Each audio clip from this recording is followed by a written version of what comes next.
The lawyer slid the document across the table and said, "I am sorry, but according to this, you are not entitled to anything." I sat in that office and read my father's signature at the bottom of a will I had never seen before. A will that left everything, the house, the savings, the investments, 30 years of everything my father had built, to a woman he had known for 4 years, my stepmother. And I knew, sitting in that chair, that my father had not written those words. Not willingly. Not in his right mind. Not the man I knew.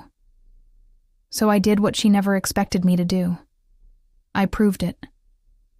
Let me take you back to the beginning. My father was the kind of man who planned everything. He was an accountant for 30 years.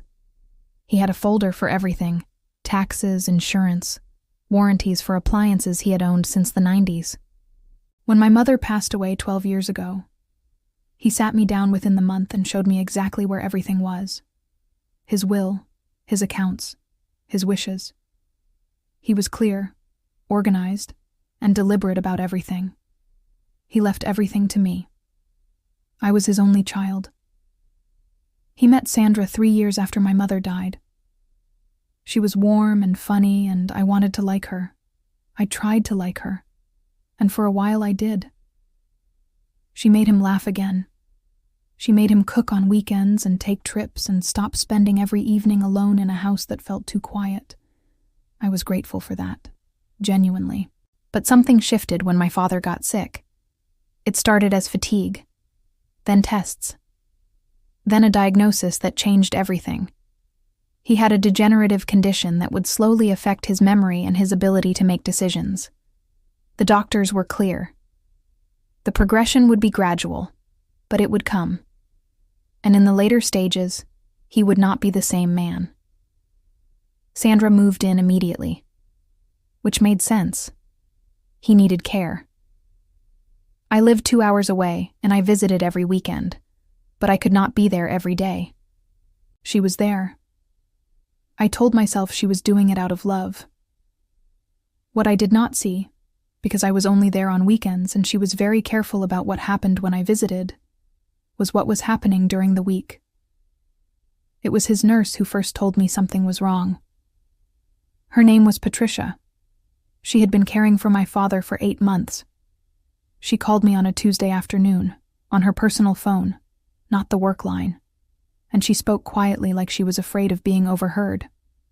She told me that Sandra had been bringing documents for my father to sign, that she waited for the days when his confusion was worst, that she would sit beside him and guide his hand and tell him it was just paperwork, just routine things, nothing to worry about, that my father would sign because he trusted her, and because on those days, he could not always tell the difference between routine paperwork and something that would change everything. I drove to my father's house the next morning. I did not tell Sandra I was coming. When I arrived, she was out. My father was having a good day, a clear day, and I sat with him for a long time before I asked him anything. I told him I loved him. I held his hand, and then I asked him gently if he had signed anything recently. He looked at me for a moment, and then he said, "Sandra brings me things to sign sometimes. I do not always remember what they are. She says it is fine." My heart broke in that moment, not for myself, for him, for the trust he had placed in someone who was using it against him. I called a lawyer that afternoon. Not just any lawyer, an attorney who specialized specifically in elder financial abuse and contested wills. I told her everything. She told me what we needed. We needed evidence of his mental state at the time of signing. We needed witness testimony. We needed the original documents and proof of when they were created and signed. And we needed to move quickly, because my father's condition was progressing and time was not on our side. Over the next 6 weeks, I built a case. Patricia agreed to give a formal statement. She documented everything she had witnessed: dates, descriptions, the specific days Sandra had brought documents, the condition my father had been in. She was terrified of losing her job. She did it anyway, because she said she had watched it happen, and she could not stay silent. I obtained my father's medical records with his permission on one of his clearer days. His doctors confirmed that during the period the new will had been signed, he was experiencing significant cognitive decline and would have been considered legally vulnerable. I found the original will in a filing cabinet in his home office, the one he had shown me years ago, untouched, exactly where he had always kept it. My father passed away 4 months later. I was with him. Sandra was on the other side of the room, and I held his hand, and I told him I loved him, and I told him I was going to make sure everything was okay. I do not know if he fully understood, but I said it anyway.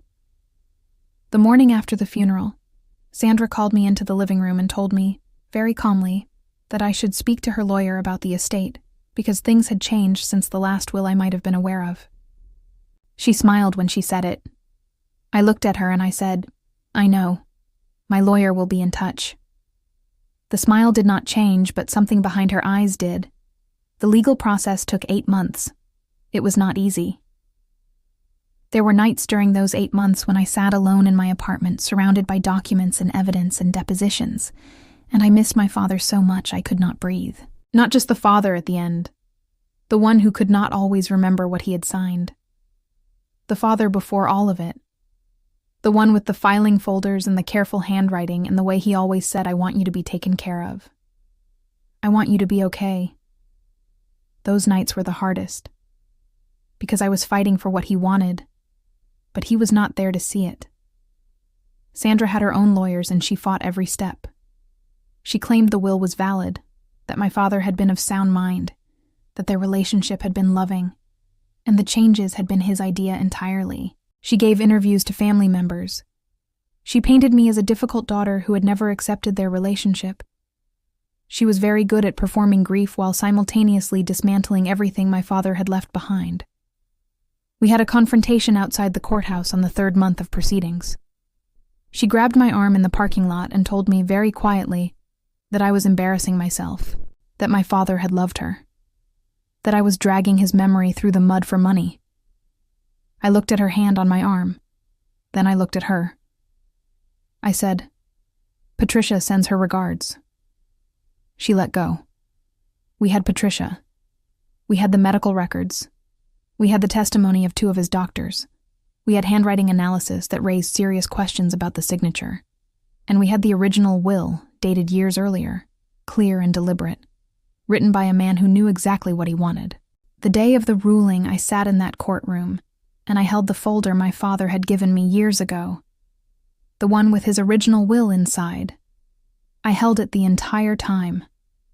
When the judge ruled in my favor, Sandra did not cry. She did not react at all for a long moment. She just sat very still. And then she turned and looked at me across that courtroom with an expression I will never forget. Not anger. Something closer to disbelief. Like she had genuinely never considered that she might lose. I did not smile. I did not say anything. I just held my father's folder and thought, he planned for everything, even this. The estate was returned to me in full, the house, the savings, the investments, everything my father had spent 30 years building and had always intended for me to have. Sandra had 60 days to vacate the property. I was not there when she left. I did not need to be.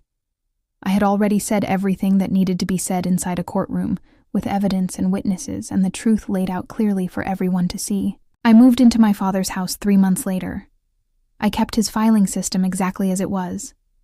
The folders, the tabs, the careful organization of a man who planned for everything. He had planned for me too. He just needed someone to make sure that plan was honored.